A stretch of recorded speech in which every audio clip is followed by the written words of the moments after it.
अस्सलामुअलैकुम, कैसे हैं सब। उम्मीद है सब खैरियत से होंगे। आज हम बनाने जा रहे हैं मटन कढ़ाई।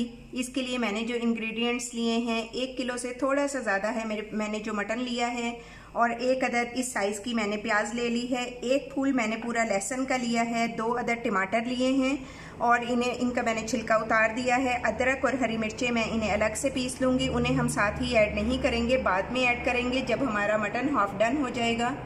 नमक मैंने ले लिया है 1 टीस्पून, आप हस्बे जायका लें। लाल मिर्च भी आप हस्बे जायका लें, मैंने 1 टीस्पून ली है। और खुश्क धनिया मैंने 1 टीस्पून ले लिया है, और 1 टीस्पून से थोड़ा कम मैंने हल्दी ली है। तो चलिए जी, बढ़ते हैं हम अपने कुकिंग प्रोसेस की तरफ। मैंने गोश्त ऐड कर दिए कुकर में। अब ये देखें, बाकी चीज़ें मैंने इस तरह से काट ली हैं और मैं इसमें ऐड कर रही हूँ। अब इसके साथ ही मैं अपने सारे मसाले इसमें ऐड कर दूंगी जो मैंने आपको भी बताए हैं, और बाकी के मसाले जब मैं ऐड करूंगी तो वो मैं आपको साथ साथ बताते रहूंगी। और उसके बाद जी अब हम इसमें पानी डालेंगे, तकरीबन 1-1.5 गिलास के करीब। इससे ज़्यादा पानी नहीं ऐड करेंगे। और फिर मैं इसको 10 मिनट के लिए कुकर में रख दूँगी पकने के लिए। हम इसे कुकर में 10 मिनट के लिए पकाएंगे, हाफ डन कर लेंगे, और उसके बाद मैं फिर कढ़ाई में डालकर इसका भून लूँगी। ये देखें, मटन हमारा हाफ डन हो गया है। अब मैं इस स्टेज पे इसमें ऑयल डाल दूंगी।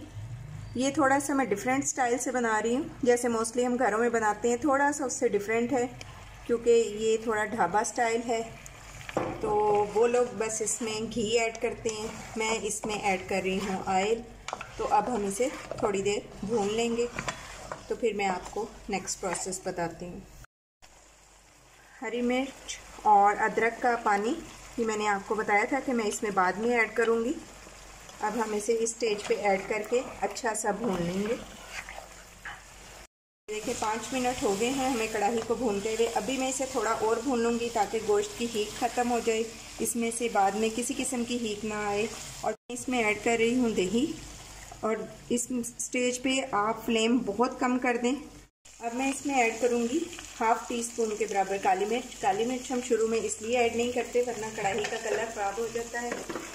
अभी साथ ही इसके मैं पिसा हुआ गरम मसाला ऐड कर दूँगी। ये भी 1 टीस्पून हम ऐड करेंगे।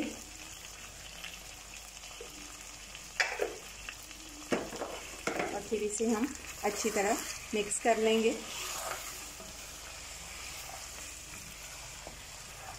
इस स्टेज पे आप एक बार नमक टेस्ट कर लें। मुझे थोड़ा नमक कम लग रहा है तो मैं इसमें थोड़ा सा नमक तकरीबन 1/4 टीस्पून के बराबर ऐड करूँगी, ताकि अच्छा सा इसके अंदर नमक का टेस्ट भी आए। ये देखें हमारी कितनी अच्छी ग्रेवी बन रही है।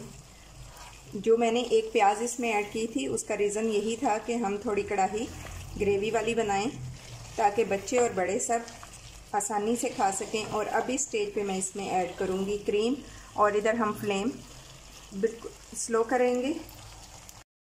इधर हम फ्लेम स्लो करेंगे और क्रीम ऐड करेंगे और इसे मिक्स कर लेंगे। तो चलिए जी, फिर मैं इसके बाद आपको दिखाती हूँ इसकी फाइनल लुक।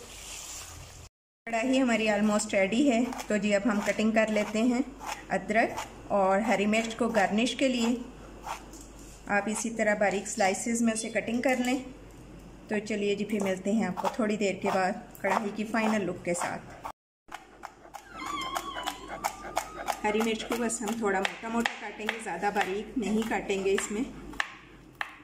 जनाब ये है फाइनल लुक हमारी ढाबा स्टाइल मटन कढ़ाई की। आप इसकी ग्रेवी चेक करें और यकीनन आप इसे बहुत इंजॉय करने वाले हैं। अगर रेसिपी पसंद आए तो लाइक और शेयर करें। अगर किसी किस्म की रेसिपी में या बात पहले वाली जो मैंने अपलोड वीडियोस की हैं उसमें कोई आपको कॉम्प्लिकेशंस आ रही हैं तो आप कमेंट सेक्शन में मुझसे पूछ सकते हैं।